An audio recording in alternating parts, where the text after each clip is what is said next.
Guys, narito ako ngayon sa MBC at ako ngayon ang naka-duty rito sa admin office.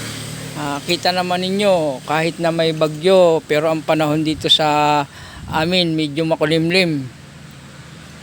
Pero ayos naman ang kalangitan at dito naman ay kung saan ay habagat kaya hindi masyado malakas ang ulan kahapon. Ngayon naman maganda at malinis ang palibot at ang kapaligiran. Parang medyo may ulap-ulap nga lang sa may parting itaas ng mga bundok.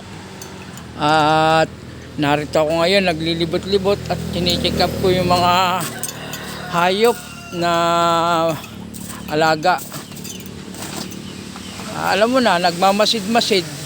Ganyan naman tayo pagka sinabing ang security guard. Kailangan safety lahat ng mga kahayupan at lahat na nasasakupan. Ating pagsisumikyapan na nasa ayos. Kita naman ninyo ang mga alaga ko rito na tinitingnan. Marami yan. Gutom na sila pero kumain na yan ng magahan. Chine-check up lang natin at gawa ng baka tayo masalisihan ng hindi naman natin masabing tao o ng bayawak, sawa, ganun. Alam mo naman at ang likod nito ay bundok. Kailangan bisibisita tayo. Kita naman ninyo ang mga mahogani, lahat tanim yan. Maraming mahogani yan. Kung kayo nga pala magtatanong sa akin kung ilang hektarya itong aming binabantayan, ito ay nasa 200 hectares mahigit. Kung ako'y tatanungin mo, siguro sa akin, sa estimate ko mga 280 hectares, mga ganon. Hanggang Tagumpay ito, guys. Ito yung mga alaga ko sa akin masid. Pero ito yung opisina. Nasa likod ako at narito yung dalawang police dog namin Ayan, nakatingin.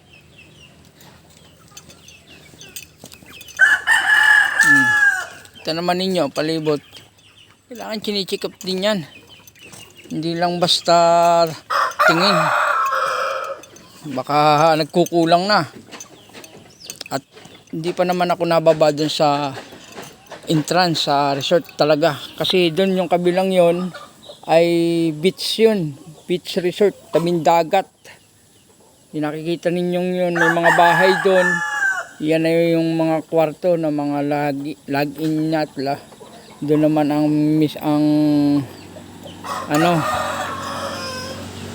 entrance mismo sa may lugar na yon.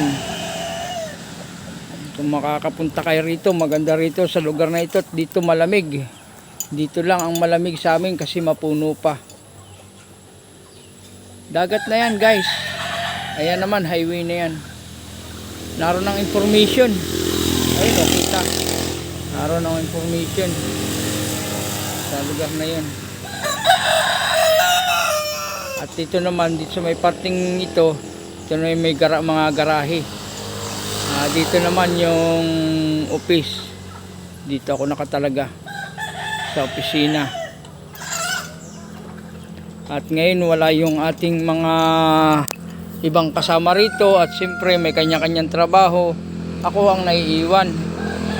Responsibilidad ko lahat ng naiiwan dito. Kaya medyo galaw-galaw lang ng konti. Pero may kasama naman ako, dalawang aso na nasa parting likod na sila ang lookout ko kung halimbawa man ako'y malingat, makakabatok sila. Alam mo naman, pagka opisina, hindi natin alam kung anong mga dokumento, mga ganon, etc. Kaya mas maganda na yung safe ba, mga guys. Okay naman ang likod, ang area. At ito nga, ilalak ko muna at hindi pala nakalak yung gate nya. Ayan, nakalak na. Dito naman sa may maliit na bahay-bahay na ito, ito naman yung inaanohan ng isang caretaker na matagal na rito ay hindi pa nga napapaigi yung kanyang bahay. Ito ipapaigi na. Maraming materialis, maraming gawain, hindi lang magawa-gawat, maraming gawa. Inuuna yung mga gawain sa resort. Ayan guys, nalibot ko na hanggang dito sa may tangke. Hanggang doon sa kabilang resort, makikita naman ninyo. Yan, mga resort yan.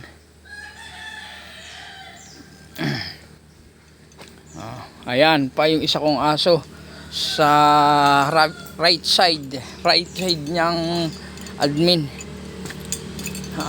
Mga bantay ko yan. Tingnan mo, tuwan-tuwa na nakita ko sila. Per. Tingnan mo, yung mga alaga natin dito. Ayan. Ayan, dumating yung dalawa nating kasama ni Sinunod James. Guys, hanggang dito na lang at puputulin ko na. Maraming salamat. Bye bye.